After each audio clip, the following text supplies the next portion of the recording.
हर हर महादेव मित्रों, मेरा नाम है वीर। तो आज हम करेंगे अपना चेस्ट का वर्कआउट।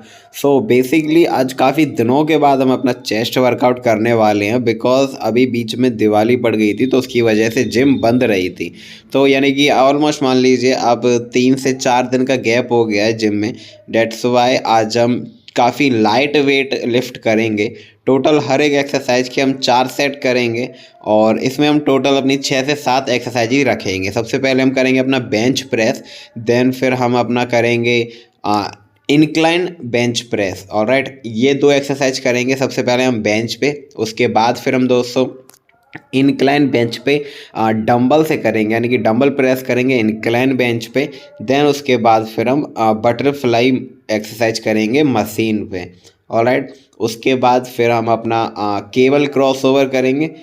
फिर हम अपना लास्ट में करेंगे डंबल पुल ओवर, है ना। और एक बीच में अपना डंबल फ्लाई एक्सरसाइज भी कर लेंगे ताकि हमारी जो आउटर चेस्ट है उसकी ग्रोथ काफ़ी अच्छी हो सके। ऑलराइट, सबके हम बेसिकली 4 सेट करेंगे। हर एक सेट में वेट को इंक्रीज करते जाएंगे। रैप हम 10 ही रखेंगे, 10 से ज़्यादा नहीं करेंगे। ऑलराइट, तो फिलहाल अगर हम बात करते हैं अपने चेस्ट की, तो चेस्ट का outer chest, middle chest increase करना बहुत ही ज़्यादा इम्पॉर्टेंट है। अदरवाइज़ आपके चेस्ट की वो शेप है जो अच्छी नहीं लगेगी। इसलिए सबसे पहले आप अपने आउटर चेस्ट और मिडिल चेस्ट पे अच्छा खासा फोकस रखा करिए, ताकि वो जैसे जैसे आपकी चेस्ट बिल्ड होती जाए तो वो और ज़्यादा अच्छी लगती जाए देखने में और दिखाने में, है ना। जब भी आप टी शर्ट वगैरह, अपनी शर्ट वगैरह रिमूव करते हो, शर्टलेस होते हो, देन तो लगना चाहिए कि हाँ एक मर्द की छाती है, लाइक, समझ रहे हो।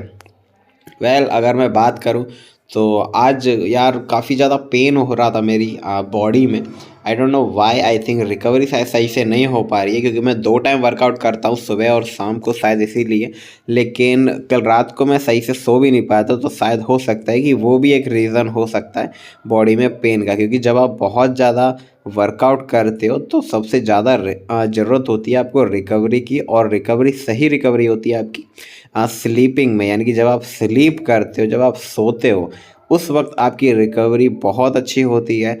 कई सारे एथलीट ये बोल चुके हैं कि स्लीप एक एक तरीके से आप मान लो कोई एक ड्रग है।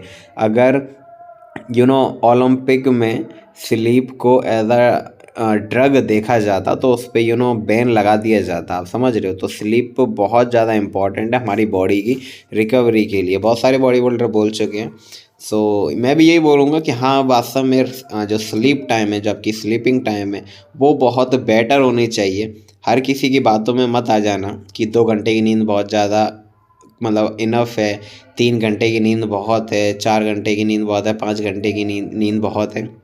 देखो, हर इंसान का अपना अपना एक एक पोटेंशियल होता है, एक पोटेंशियल होता है किसी भी चीज़ को झेलने का। आप समझ रहे हो। अगर मैं यहाँ पे बहुत हैवी वर्कआउट कर रहा हूँ, 2 टाइम वर्कआउट कर रहा हूँ, तो आप किसी बच्चे से बोलोगे कि वो भी ये कर सकता है तो वो नहीं कर पाएगा, क्योंकि उसकी बॉडी अभी उस लायक नहीं है। आप समझ रहे हो। या फिर आप किसी सीनियर सिटीजन से बोलोगे तो वो भी नहीं कर पाएगा। तो ये सारी चीज़ें सिर्फ किसी के बोलने पे मत सुन लिया करो उनकी बातें। सबसे पहले अपने ऊपर अप्लाई करो, देन उस चीज़ को फिर आप कंफर्म करो कि हाँ ये मेरे लिए सही है और ये चीज़ मेरे लिए गलत है। खैर, तो अगर मैं अपनी बात करूँ तो मेरे जो जॉइंट्स हैं वो बहुत ज़्यादा पेन कर रहे हैं। I don't know why, recovery की वजह से। क्योंकि जो लास्ट टाइम हमने शोल्डर वर्कआउट किया था तो उसमें मैंने हैवी लिफ्ट करने की कोशिश करी थी स्टार्टिंग के सेट्स में, यानी कि मेरी बॉडी अच्छी तरीके से वार्म नहीं हो पाई थी, और तभी मैंने काफ़ी ज़्यादा हैवी लिफ्ट करना चालू कर दिया था। तो हो सकता है उसकी वजह से थोड़ी इंजरी हो। और उससे पहले जब मैंने बैक की वर्कआउट किया था लास्ट टाइम, जो आपने बैक का वीडियो देखा होगा, वहाँ पर मैंने डेड लिफ्ट परफॉर्म किया था। तो वहाँ पर भी मैंने विदाउट वार्म अप किए, यानी कि बिना बॉडी को वार्म किए मैंने डेड लिफ्ट परफॉर्म करना शुरू कर दिया था। और काफ़ी हैवी लिफ्ट मैंने उठाया था पहले सेट में ही। तो उसकी वजह से जो मेरी लोअर बैक है वो एकदम से खिंच गई, और लोअर बैक में फिर मेरे इतना ज़्यादा पेन हुआ, इतना ज़्यादा पेन हुआ कि मैं आपको बता नहीं सकता। उस टाइम नहीं मालूम पड़ा, बट हाँ बाद में जब फिर एक दिन एक रात मैं सो लिया, जब सुबह उठा तब मेरे मतलब बहुत ज़्यादा पेन फिर स्टार्ट हो गया। देन फिर मैं वॉलनी वगैरह लेके आया और उसको लगा के थोड़ा बहुत रिकवर करने की मैंने कोशिश करी, बट हालांकि उससे कुछ होता नहीं है, वो धीरे धीरे अपने आप ही ठीक होता जाता है। तो ये गलती आप लोग ना करें।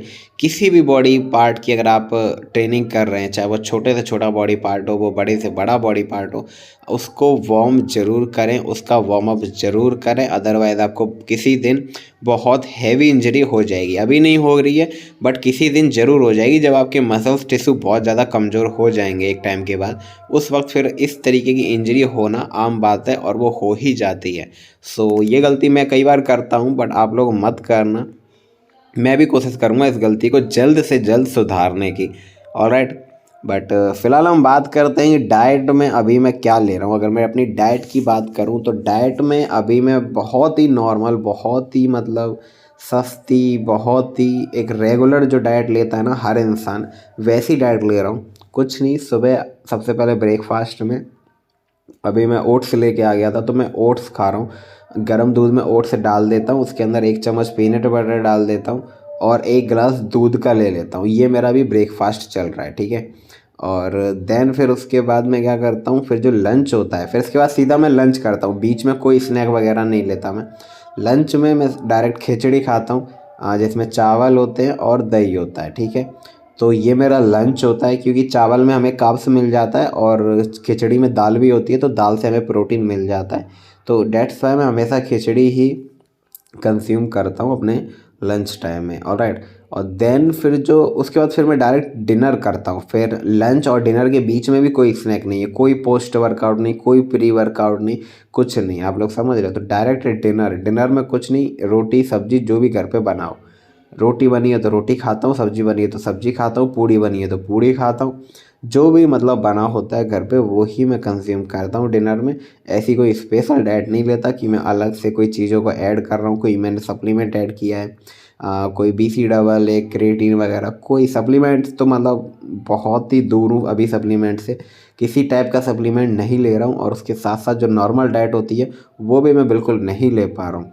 जस्ट बिकॉज कि यार अभी ना मेरा काम धंधा सब बंद हो गया है, तो मेरे पास उतने ज़्यादा पैसे नहीं हैं कि मैं मतलब बहुत ज़्यादा खर्चा कर सकूँ अपनी डाइट पे। तो वहाँ पे काफ़ी ज़्यादा प्रॉब्लम आती है। देखो, कितना भी हम अपने आप को मोटिवेट कर लें, कितना भी हम पॉजिटिव एटीट्यूड बना लें, बट डाइट एक ऐसी चीज़ है जो बहुत ज़्यादा इम्पोर्टेंट होती है। अगर आप बॉडी बिल्डिंग या कोई भी वर्कआउट करने में ज़्यादा मतलब उसमें बिलीव रखते हो, तो लाइक अगर आप कोई एथलीट भी हो, मान लो आप क्रिकेट खेलते हो, आप रनिंग करते हो, आप स्विमिंग करते हो, आप कुछ भी करते हो, बट डाइट अगर आपकी सही नहीं है तो आप उसमें अपना 100% नहीं दे पाओगे। लाइक मैं लिफ्ट तो करता हूँ, काफ़ी हैवी लिफ्ट करता हूँ, बट मैं उससे आगे नहीं बढ़ पा रहा हूँ, जस्ट बिकॉज कि मेरी डाइट उतनी अच्छी नहीं है। ऑलराइट, तो आई डोंट नो वाई, पता नहीं कब यार दोबारा काम धंधा चलेगा, तब मैं फिर इसको दोबारा अपनी डाइट को थोड़ा ठीक से कर पाऊँगा। बट अभी का सीन तो ये है कि अभी मेरी डाइट सही नहीं चल रही है, जस्ट बिकॉज कि मेरा काम धंधा भी बंद है उस वजह से, ठीक है। बट अच्छा, अब एक चीज़ और आती है, तो इस जगह आप लोगों को क्या करना चाहिए, या फिर मेरी मेरी जगह पे कोई और लड़का हो तो वो क्या करे। काफ़ी लड़के होते हैं ऐसे टाइम पे जिम छोड़ देते हैं, उन्हें लगता है कि डाइट हो नहीं पा रही है तो जिम जाके क्या फ़ायदा है। देखो, जिम आपको रेगुलर जाना है, वर्कआउट आपको रेगुलर करना है, डाइट आपकी ऊपर नीचे हो रही है तो उससे कोई मतलब नहीं है, उससे आपको कोई लेना देना नहीं होना चाहिए। क्योंकि अगर आप ज़्यादा हैवी डाइट लोगे तो आप जल्दी ग्रो करोगे और अच्छी ग्रोथ करोगे, ठीक है। लेकिन अगर आप डाइट नहीं लोगे तो ग्रोथ तो आप फिर भी करोगे, बट थोड़ा स्लो ग्रो करो, स्लो आपकी ग्रोथ होगी, और फिर उसके बाद थोड़ी धीमी ग्रोथ होगी बेसिकली। तो ऐसा मत सोचिए कि यार जिम में छोड़ देता हूँ, कोई डाइट नहीं है, कुछ नहीं है, सप्लीमेंट नहीं कर ले पा रहा हूँ तो मैं जिम छोड़ देता हूँ। तो जिम छोड़ के आप अपना ही नुकसान करोगे, क्योंकि अगली बार जब आप जिम ज्वाइन करोगे तो आपको दोबारा जीरो से स्टार्ट करना पड़ेगा, समझ रहे हो। और उससे अच्छा तो फिर यही है कि आप अपनी जो भी आपकी रेगुलर डाइट है आप उस डाइट को लेते रहो, तो वो आई थिंक ज़्यादा बेटर रहेगा, समझ रहे हो। अपने घर की डाइट लेते रहो, कोई ज़रूरी नहीं है कि आप सप्लीमेंट पे डिपेंड रहो। अगर आप कोई कंपटीशन वगैरह लड़ रहे हो तो बात अलग पड़ जाती, तो मतलब आपको सप्लीमेंट या फिर एक बहुत अच्छी डाइट चाहिए ही चाहिए। लेकिन अगर आप नॉर्मल जस्ट अपने आप को फिट रखने के लिए जिम जा रहे हो तो आपको बहुत ज़्यादा हैवी डाइट या बहुत ज़्यादा एक्सट्रीम एक्सपेंसिव सप्लीमेंट्स की ज़रूरत नहीं है। आप अपना घर का खाना खा के भी अच्छा वर्कआउट कर सकते हो, अच्छा फिट रह सकते हो। जैसे कि मैं कर रहा हूँ पिछले 6-7 महीनों से, आप समझ रहे हो।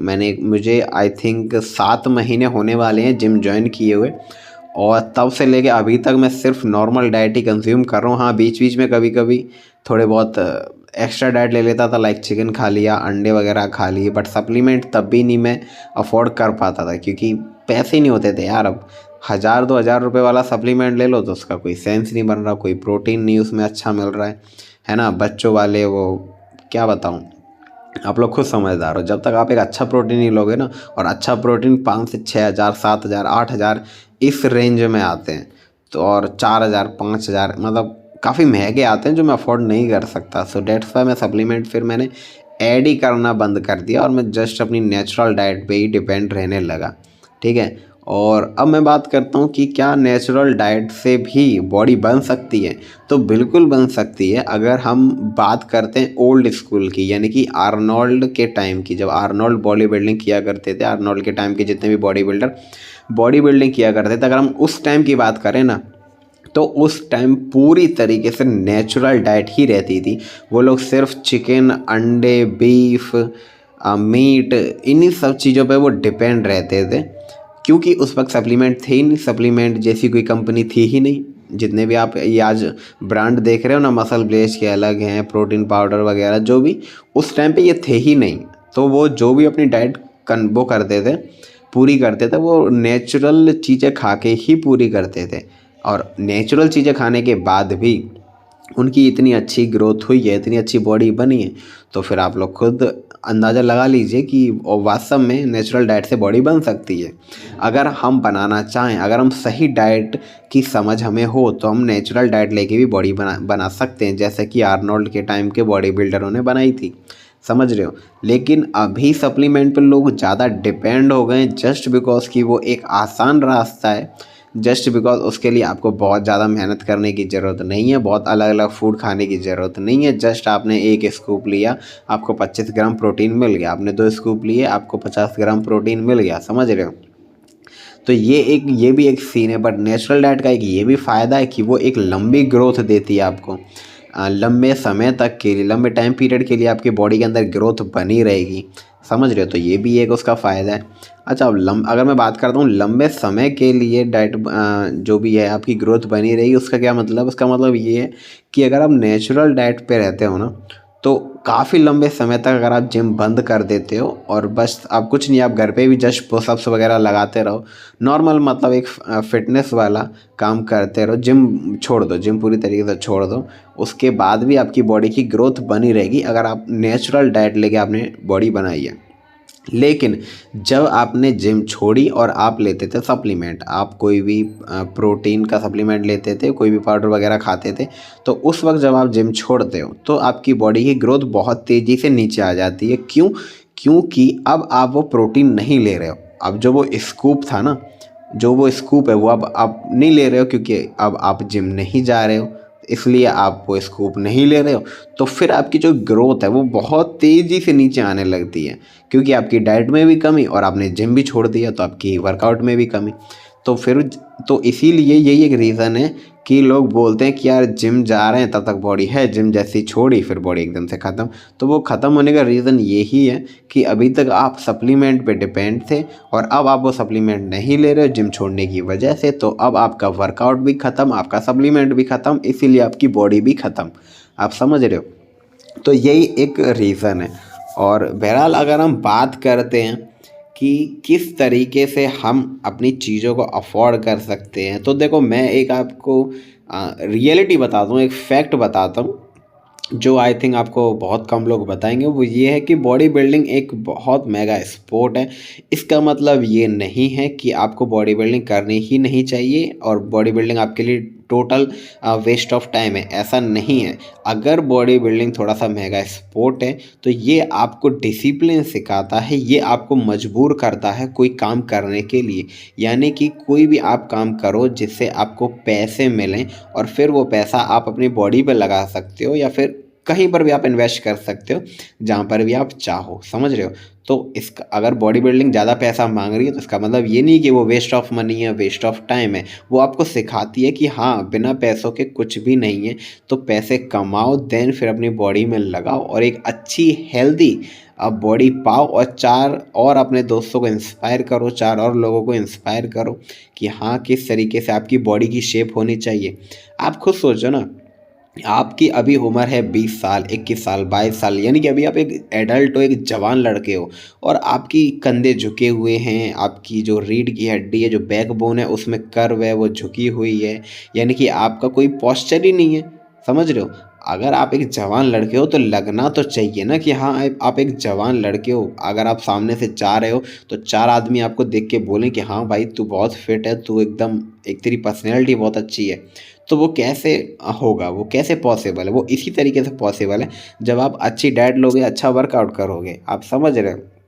आप लड़कों को देखो, बिल्कुल मतलब शरीर में जान ही नहीं है, पैर ख़त्म पड़े हैं बिल्कुल तरीके से, है ना? बॉडी ऐसी लग रही है कि पता नहीं, अगर थोड़ा तेज़ भी अगर ये चला तो ये गिर पड़ेगा। तो क्या मतलब है ऐसे शरीर का अभी से, वो भी जब आपकी उम्र हो जाती है तब अगर आप ये काम कर रहे हो तो चलो कोई दिक्कत नहीं, बट इतनी जल्दी इतनी कम उम्र में आप इस तरीके का शरीर लेके घूम रहे हो, तो वो चीज़ बिल्कुल भी सही नहीं है। क्योंकि अभी अगर इतनी कमज़ोरी है तो आगे जाके और ज़्यादा प्रॉब्लम होगी। आपने पेट निकाल लिया अभी से, है ना? आपका इतना बड़ा पेट है कि मतलब अच्छे खासे आदमी का नहीं होता उतना बड़ा पेट। उतना बड़ा पेट आप लेके घूम रहे हो, फिर आप अपने आप को सही साबित करने के लिए दूसरों से ये बोल रहे हो, I am a foodie, I am food lover, मुझे पसंद है जैसा भी मेरा शरीर है। तो यार ये सब बकवास करने से कोई मतलब नहीं है।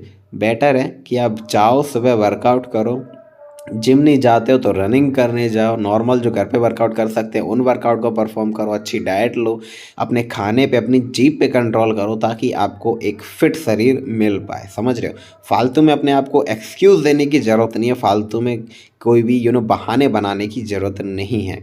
अच्छी परफॉर्मेंस दो, अच्छी बॉडी शेप लेके आओ, ठीक है? ताकि रास्ते में अगर किसी से आपकी लड़ाई हो जाती है, किसी से आपका पंगा हो जाता है, तो सामने वाला आदमी आपसे लड़ने से पहले 10 बार सोचे। क्योंकि उसे लगना चाहिए कि हाँ भाई, ये सामने वाला बंदा जिम जाता है, इसका शरीर अच्छा है, अगर मैंने इससे पंगा लिया, मैंने इससे लड़ाई करने की कोशिश करी तो ये मेरी गुद्दी लाल कर देगा मार मार के। तो इतना डर होना चाहिए सामने वाले की नज़रों में आपको देख के। तो वो कैसे आएगा? वो तभी आएगा जब आपका शरीर अच्छा होगा। और शरीर कब अच्छा होगा? शरीर आपका तब ही अच्छा होगा जब आप अच्छा वर्कआउट करोगे, अच्छा डाइट लोगे, अच्छे डिसिप्लिन में रहोगे।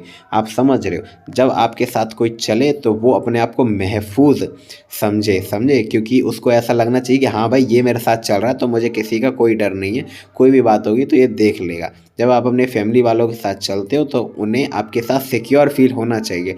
तो उस तरीके का शरीर आपको बनाना चाहिए, उस तरीके की मेहनत आपको करनी चाहिए। खैर, आज की वीडियो में इतना ही दोस्तों। प्लीज़ इस वीडियो को लाइक कर देना और वर्कआउट प्रॉपर करो, प्रॉपर जिम जाओ। मिलते हैं अगली वीडियो में, तब तक के लिए राधे राधे।